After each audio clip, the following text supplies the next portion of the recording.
Regresamos, continuamos. Esta semana pasamos de la reserva de información por el caso de Rubén Rocha Moya y de Enrique Insunza, que son requeridos por Estados Unidos.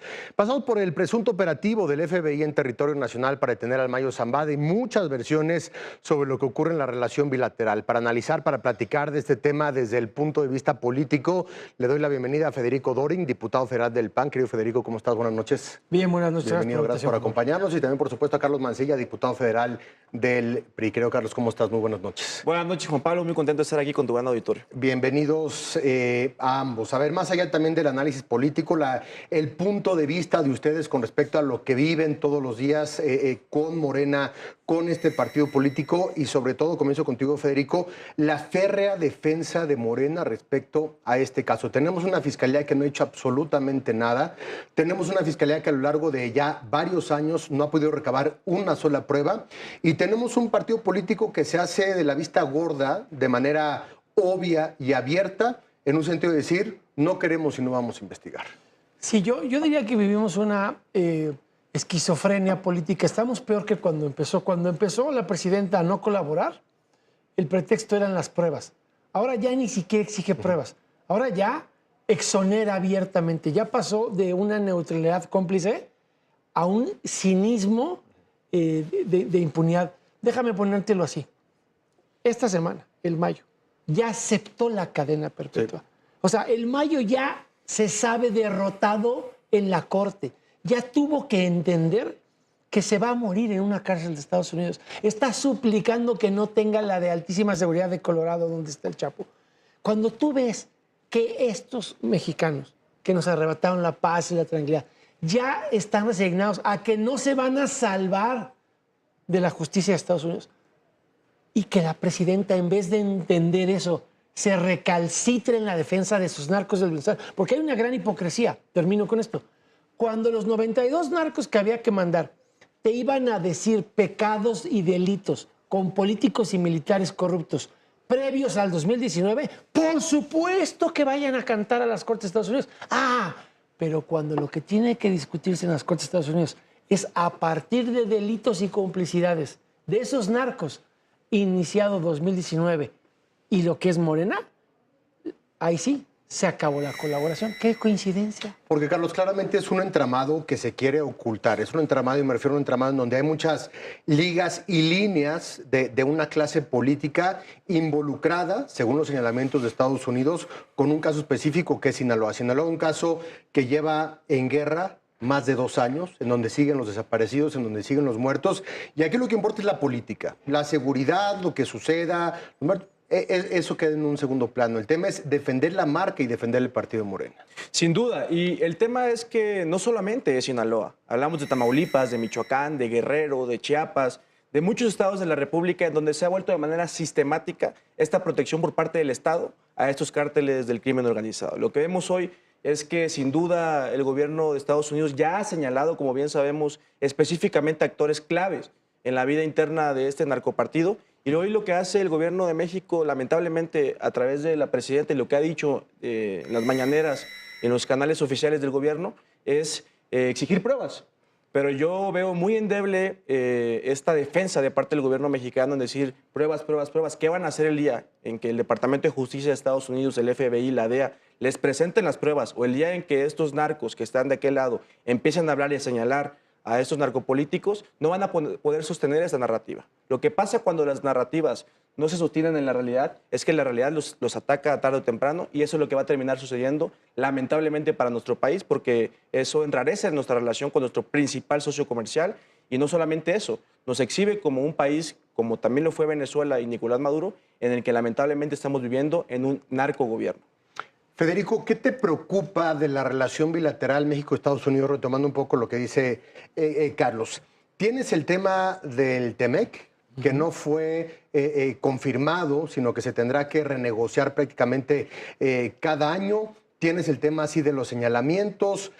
Hay muchos frentes abiertos con el gobierno de los Estados Unidos que no necesariamente se ligan directamente a Donald Trump, porque estamos hablando del Estado norteamericano, estamos hablando de incluso el Estado profundo norteamericano, la CIA, el FBI, la DEA, el Border Patrol y muchas otras instituciones que no necesariamente tienen que ver con lo que quiera o no quiera Donald Trump, pero de pronto caemos en discursos bueno, es un tema comercial, es el TEMEC, bueno, es un tema fronterizo, es la migración, bueno, pero de pronto cuando ves el bosque más allá de los árboles, hay una situación preocupante de la relación con Estados Unidos. A partir, me parece, de esto. A ver, has puesto el dedo en la llaga. ¿A mí qué me preocupa? Pues que ya Toyota se va a ir de Tijuana. Que las inversiones que llegaban a México hace unos años como una opción de manufactura y que daban empleos a los mexicanos, se están empezando a ir. Hace unos meses, años, ¿cuál era el reto que decía todo el mundo que tenía México? Aprovechar el nearshoring. Le fueron a plantear 16 años de renovación del Tratado de Estados Unidos y les dijeron que no. Estamos desaprovechando una oportunidad que me parece histórica. Estados Unidos le estaba diciendo a México antes de este desencuentro por la defensa de los narcos que querían soberanía energética en la región para tener menos dependencia de China. Correcto. Que querían aprovechar los minerales críticos para que los centros de datos y que toda esta industria que se genera con esos minerales críticos de vehículos eléctricos y toda esta modernidad, México fuese la nueva opción de abasto de toda la modernidad tecnológica de Estados Unidos, para no depender de China, para que sea un asunto de seguridad nacional de la región. Eso se fue al cesto de la basura. Sí. La presidenta ya no, ni siquiera se discute, ni siquiera tenemos una condición. A ver, te la pongo así. Si no hubiese habido un mundial de fútbol, la presidenta todavía no conocería a Donald Trump en persona. Su única charla con él fue en el sorteo de la fase de grupos. No la han podido sentar con el presidente Trump. El nuevo embajador tampoco ha logrado un acercamiento diplomático. Entonces, ¿quiénes estamos pagando ya los platos rotos de estos narcos del bienestar y la defensa de la presidenta de sus narcos? ¿Por qué? Porque la presidenta no habría ganado la presidencia sin la operación y el dinero de estos narcos, que no son solo los de Sinaloa, como bien dice Carlos. Bueno, pero ¿qué culpa tienen los empleados de Toyota en Tijuana de quedarse sin empleo porque la presidenta quiere más a sus narcos que los empleos de los mexicanos? Y sobre todo en esta relación bilateral, Carlos, tomando por ejemplo lo que también sucedió esta semana y aludiendo un tanto a lo que explica Federico, Ken Salazar se convirtió en el gran villano esta semana. Ken Salazar mintió, lo va a investigar la fiscalía, como si de algo sirviera eso. De paso de que decirlo, no sirve absolutamente nada más que de esta narrativa y distracción en la que estamos. Pero ¿qué tipo de relación pretende el Estado, el gobierno mexicano con Estados Unidos, cuando ni siquiera hay justamente una cercanía, una relación entre la embajada estadounidense y mexicana? Y no solamente eso, sino que tildan del gran traidor, del gran mentiroso ahora a Ken Salazar, Ronald Johnson, otro tipo de embajador, otro tipo de perfil, otro tipo de momento, lo entiendo, pero es nula prácticamente la interacción. A mí me parece que es sumamente torpe, sumamente absurdo tratar de buscar este ángulo de desestimar a las personas que están en contra de ellos. Yo creo que ese tema tenemos que abordarlo también, el tema multilateral, viendo que la relación entre México y Estados Unidos pasa por nuevos parámetros. Lo que comentabas hace un momento.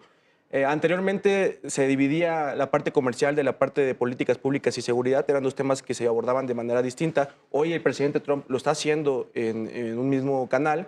Si hay un tema de desencuentro con una política pública en seguridad, él contesta con un arancel o con una declaración en contra del gobierno mexicano, y eso se traduce en que las empresas que están en México se vayan a Estados Unidos, que es lo que trata de hacer Donald Trump con este tipo de declaraciones. Lo que nosotros creemos es que Estados Unidos está cambiando su enfoque, ya no está yéndose tanto a Medio Oriente o a otros lados, y está enfocándose más en Latinoamérica, en México, en su frontera. Pero es natural, porque al final somos vecinos, y es como si tú en tu casa, para ilustrar un poco a la audiencia, tuvieras un vecino que está produciendo drogas y se la está dando a tus hijos, y todavía quieres negociar con él, pues le vas a decir, oye, cabrón, está bien, perdón por la palabra, pero primero atiende el tema que tienes en tu casa. Están matando a 600.000 jóvenes estadounidenses, y todavía quieres que yo negocie contigo el tema del tratado comercial. Entonces, nosotros vemos que es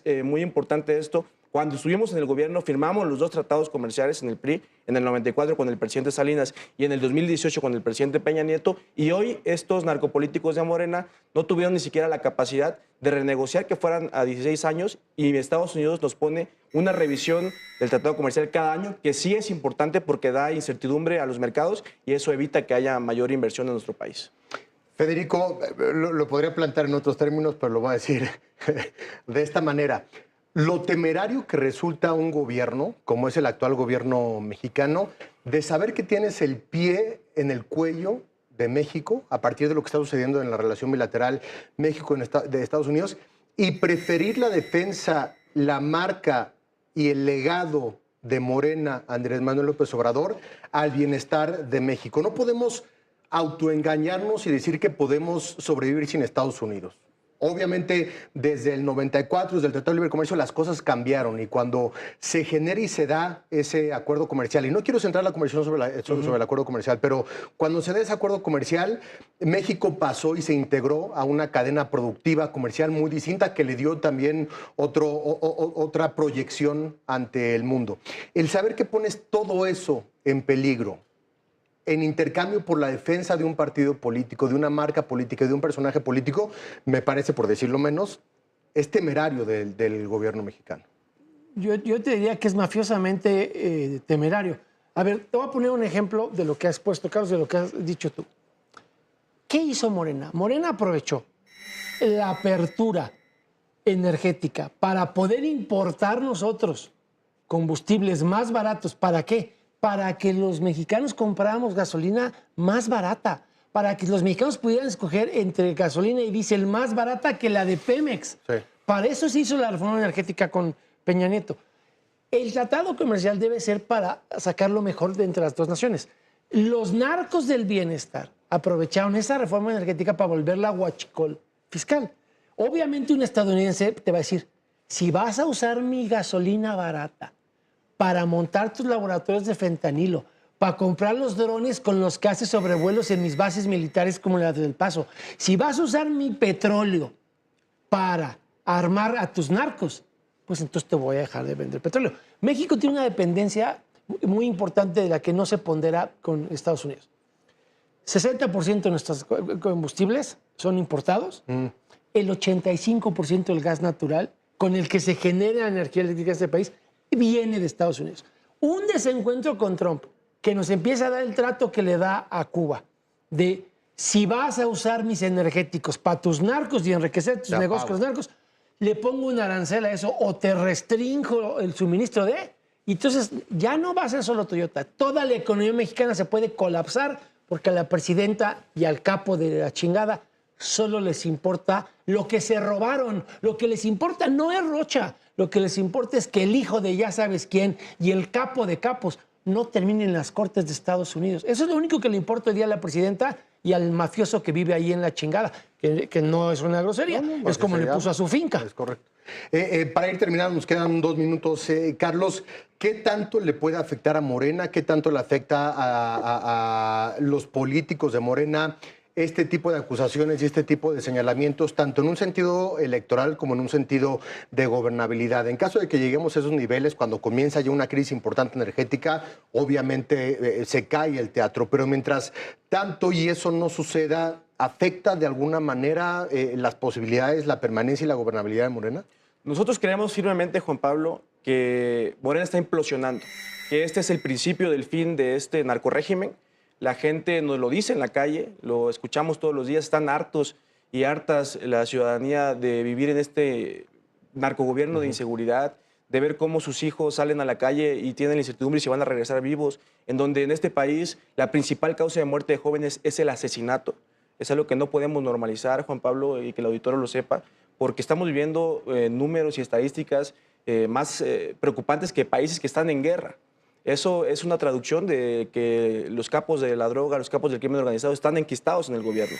Y hoy lo que bien decías, no podemos permitir que prefieran proteger a sus narcos en lugar de proteger a sus ciudadanos, porque es lo que están haciendo. Y lo que bien decía Federico, lo que se traduce en el tema del huachicol fiscal, que él fue uno de los principales impulsores de decir y destapar toda esta cloaca del huachicol fiscal, es que se han robado 700.000 millones de dólares que están en las bolsas principalmente de Andy López Beltrán, de todo su clan, y es lo que está tratando de proteger el capo de capos que es Andrés Manuel López Obrador, y hoy que tiene en la presidencia Claudia Sheinbaum, que están protegiendo toda esta red entramada de crimen organizado que está en el gobierno. Entonces no lo podemos permitir, y sin duda estamos seguros de que en el 27 y en el 30 la ciudadanía les va a dar una bofetada a este narcorrégimen y vamos a tratar de equilibrar este gobierno. 30 segundos para cada uno, desde el PAN, desde el PRI. ¿Qué puede hacer la oposición cuando tienes una reforma al Poder Judicial, cuando tienes un Poder Judicial alineado a la parte hegemónica, al gobierno hegemónico? ¿Qué haces cuando tienes un instituto electoral, déjenme decirles, y poder electoral que está alineado también a la parte hegemónica? ¿Qué haces cuando tienes una Cámara de Diputados, Cámara de Senadores que está alineada en ese sentido? Cuando hay tanto en juego, cuando las acusaciones son tan delicadas, 30 segundos Federico, después tú, Carlos, ¿qué haces como oposición para de alguna manera darle vuelta a esta situación? Primero, mandarle mensaje a la justicia de Estados Unidos, que no a Donald Trump, a la justicia, exacto, que nosotros no confundimos los narcos con la soberanía, que defendemos nuestro país, pero no a los narcos de Morena. Segundo, el PAN ha propuesto que en el tratado se adicione un capítulo que tenga que ver con seguridad nacional, para que haya reglas escritas de cómo Estados... Pero no va a pasar, ¿no? Bueno, pero a mí me toca hacer propuestas ante un gobierno que a todo dice que no. Primero, me deslindo de los narcos del bienestar para que no se vea que es México, sino que es Morena. Y dos, pongo en la mesa algo que quizá Morena no quiere, pero quizá en Estados Unidos alguien retome, un demócrata o un republicano. Están haciendo una ley de huachicol entre una legisladora demócrata y una republicana. Si alguien retoma la propuesta de poner como condición en el tratado un capítulo de seguridad nacional, para no tráfico de armas ilegales a México, pero también para garantizar la colaboración con la justicia de Estados Unidos y que no anden defendiendo con pretextos de pruebas a los narcos de Morena, ¿es la solución? Carlos, una pregunta, 30 segundos. Nosotros creemos firmemente desde el PRI, querido Juan Pablo, que lo primero que tenemos que hacer es quitarle la mayoría en la Cámara de Diputados, porque por ahí pasa todo el tema de las leyes, las propuestas que hemos hecho tanto en el PAN, tanto en Acción Nacional como en el PRI, han sido positivas para el país, pero lamentablemente no tenemos los números en la Cámara para que puedan pasar como bien tú dijiste. Entonces nosotros proponemos, y lo hacemos desde aquí con mucha humildad, que la oposición tenga que ir junta, porque hoy no vivimos una normalidad democrática en México. Primero tenemos que sacar este narcorrégimen y para hacerlo tenemos que ir todos juntos, los que queremos que a México le vaya mejor. Por eso es la propuesta que hacemos nosotros y que la gente esté en su casa, que vea que somos más competitivos yendo juntos. No decimos que tengamos los mismos ideales, que tal vez tengamos distintos puntos de vista, pero hoy se trata de México, hoy no se trata de los partidos políticos, lo decimos con mucha humildad, invitamos a los partidos de oposición a que nos unamos para sacar a este narcogobierno. Esa luego será otra mesa que podremos platicar del tema. Carlos Mancilla, Federico Dorin, muchas gracias. Gracias, buenas noches. Buenas noches, muy buena semana. Nosotros nos vamos, gracias por habernos acompañado.